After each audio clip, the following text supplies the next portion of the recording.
दोस्तों Bihar DElEd 2024 sport admission की प्रक्रिया जारी है। ऐसे में काफ़ी सारे छात्र छात्राएं हैं जिनका नंबर 45 से लेकर 70 के बीच में है। दोस्तों इन सभी छात्र छात्राओं का डाउट है कि क्या इस स्पोर्ट एडमिशन की प्रक्रिया में इन सभी स्टूडेंट्स का सिलेक्शन होगा या नहीं होगा। दोस्तों इस वीडियो में आप जानेंगे कि कौन सी कैटेगरी का कितने नंबर पे इस गवर्नमेंट कॉलेज के स्पोर्ट एडमिशन की प्रक्रिया में सिलेक्शन होगा। दोस्तों जिन स्टूडेंट्स का सिलेक्शन नहीं हो पाएगा, क्या उन सभी के लिए प्राइवेट कॉलेज की मेरिट लिस्ट कब जारी की जाएगी। दोस्तों स्टेप बाय स्टेप इन सारी चीज़ों को इस वीडियो में कवर करेंगे। वीडियो को पूरा देखिएगा एंड वीडियो पसंद आए तो वीडियो को लाइक कीजिएगा। इसी प्रकार के वीडियोज़ के लिए चैनल को सब्सक्राइब करके नोटिफिकेशन बेल को ऑल पे प्रेस कर लीजिएगा। दोस्तों फर्स्ट ऑफ ऑल बात करते हैं कि इस एडमिशन की प्रक्रिया में किस प्रकार के स्टूडेंट्स का सबसे पहले सिलेक्शन होगा। दोस्तों बात करते हैं कि यदि एक कॉलेज है जिसमें कुल टोटल वैकेंट सीटों की संख्या 8 है, इस 8 सीटों को कैटेगरी वाइज बांटा जाता है। फॉर एग्जाम्पल आप समझ सकते हैं कि इसमें से 3 सीट जनरल कैटेगरी को एक कॉलेज में दी गई है एंड दोस्तों 4 सीट दी गई है ओबीसी, ईबीसी, ईडब्ल्यूएस कैटेगरी को। अब दोस्तों बात करते हैं कि अब वैसे स्टूडेंट जिन सभी की कैटेगरी एससी एसटी है उनको 1 सीटें दी गई हैं। लेकिन दोस्तों अब बात करते हैं कि क्या इसमें कोई भी आवेदन कर सकता है, लेकिन ऐसा नहीं है।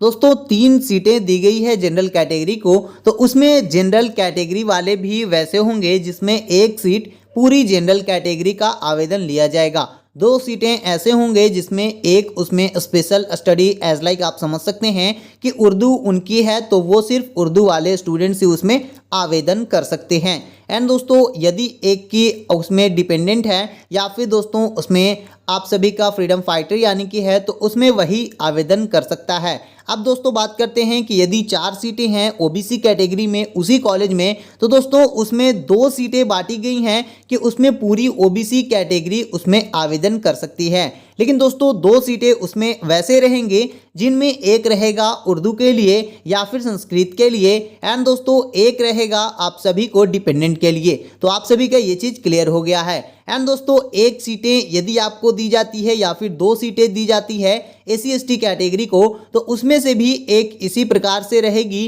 कि एक रहेगा डिपेंडेंट के लिए एंड एक रहेगा पूरी एससी एसटी कैटेगरी के लिए। तो दोस्तों इस प्रकार से उसमें सिलेक्शन होगा। अब वैसे स्टूडेंट्स की बात करते हैं कि इसमें सिलेक्शन किस प्रकार से किया जाएगा। तो दोस्तों इसमें जब बांटा जाएगा कि 4 स्टूडेंट्स को चूज करना है, दोस्तों इसमें आप सभी का जितना ज़्यादा नंबर होगा, जैसे कि किसी स्टूडेंट्स का 90 है, 88 है, 87 है, 70 है, 74 है, तो दोस्तों सबसे पहले 90 वाले का सिलेक्शन किया जाएगा, उसके बाद 88 वाले स्टूडेंट्स का, उसके बाद दोस्तों 81 वाले स्टूडेंट्स का, फिर दोस्तों 76 वाले स्टूडेंट्स का। बाकी जितने स्टूडेंट्स रहेंगे उतने नीचे वाले का कैटेगरी का सिलेक्शन नहीं होगा। जो आया से सिलेक्शन हुआ, बाकी सब जो बच गए उनकी सिलेक्शन की प्रक्रिया रोक दी जाएगी। इसी प्रकार से ओबीसी कैटेगरी में भी प्रक्रिया की जाएगी। यदि उनकी 4 सीटें हैं दोस्तों उन सभी का कैटेगरी वाइज रहेगा एंड उनके अकॉर्डिंग टू द नंबर। तो दोस्तों वहाँ पे उनको बांटा गया है कि उनकी कैटेगरी में 90 नंबर जिनका, 88 नंबर जिनका, जितना मतलब हाईएस्ट नंबर रहेगा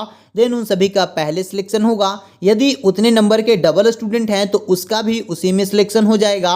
यदि उससे 1 नंबर कम है किसी का तो उसका सिलेक्शन होगा।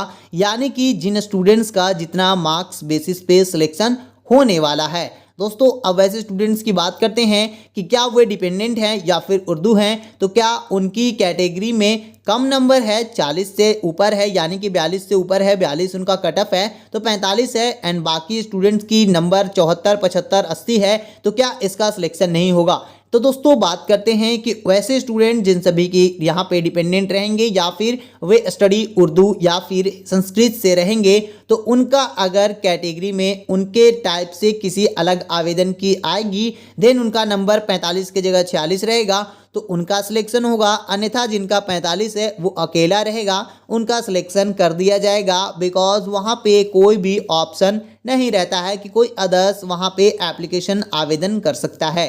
दोस्तों ये चीज़ आपकी क्लियर हो गई। उसी प्रकार से एससी एसटी कैटेगरी में भी की जाएगी। देन दोस्तों आप सभी को SC/ST प्रक्रिया में भी पूरी यही प्रोसेस को फॉलो करना है। आवेदन करने के लिए आप सभी को कॉलेज जाने हैं, कॉलेज से एक आवेदन लेने हैं, जितने भी आपकी बेसिक डिटेल्स हैं सभी का डॉक्यूमेंट्स फिलअप करना है। एंड दोस्तों कॉलेज में जमा करते वक्त आपको कॉलेज से एक रसीद दी जाएगी जिसे संभाल कर रखना है। देन दोस्तों यदि आपका सिलेक्शन होता है तो आपका मेरिट लिस्ट जल्द से जल्द जारी किया जाएगा। आपको डेट दी गई है 31 अगस्त के बाद इसकी प्रक्रिया शुरू कर दी जाएगी। दोस्तों यदि वैसे स्टूडेंट जिन सभी का सिलेक्शन नहीं हो पाता है तो वैसे स्टूडेंट्स के लिए प्राइवेट कॉलेज की मेरिट लिस्ट जारी की जाएगी एंड कॉलेज लिस्ट जारी की जाएगी, जिसमें आप सभी का आवेदन फिर से लिया जाएगा। अन्यथा दोस्तों ऑफलाइन ही आवेदन इसका होगा। एंड दोस्तों आप सभी डायरेक्ट प्राइवेट कॉलेज में जा कर के वहाँ नामांकन की प्रक्रिया पूरी कर सकते हैं, लेकिन नामांकन लेने से पहले आप सभी को इस नोटिस को देखना अति आवश्यक है। इसमें बताया गया है कि स्टूडेंट जिनकी category general, EWS, OBC, EBC है उन सभी को फुल मार्क्स 120 में से परसेंटेज 35 यानी कि नंबर 42 अति आवश्यक है स्पोर्ट एडमिशन या फिर यहाँ पे उन्हें अगर प्राइवेट कॉलेज में एडमिशन लेना है तो कैटेगरी जिनकी SC/ST, PH, FF है उन सभी को 120 नंबर में से 30% यानी कि 36 नंबर लाना अनिवार्य है, तभी वे प्राइवेट कॉलेज में एडमिशन ले पाएंगे।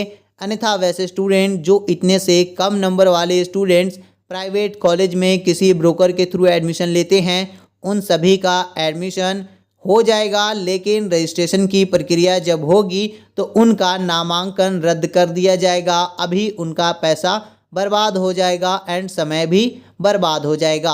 तो दोस्तों आप सभी को इन महत्वपूर्ण बिंदुओं पे ध्यान देना है एंड नामांकन की प्रक्रिया सही तरीके से करानी है।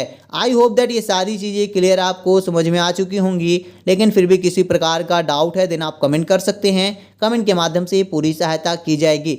देन दोस्तों DLED प्राइवेट कॉलेज की लिस्ट के रिगार्डिंग जैसे ही किसी प्रकार की ऑफिशियल अपडेट आती है देन इसी चैनल के माध्यम से आप सभी को वीडियो प्रोवाइड करके इन्फॉर्मेशन दी जाएगी।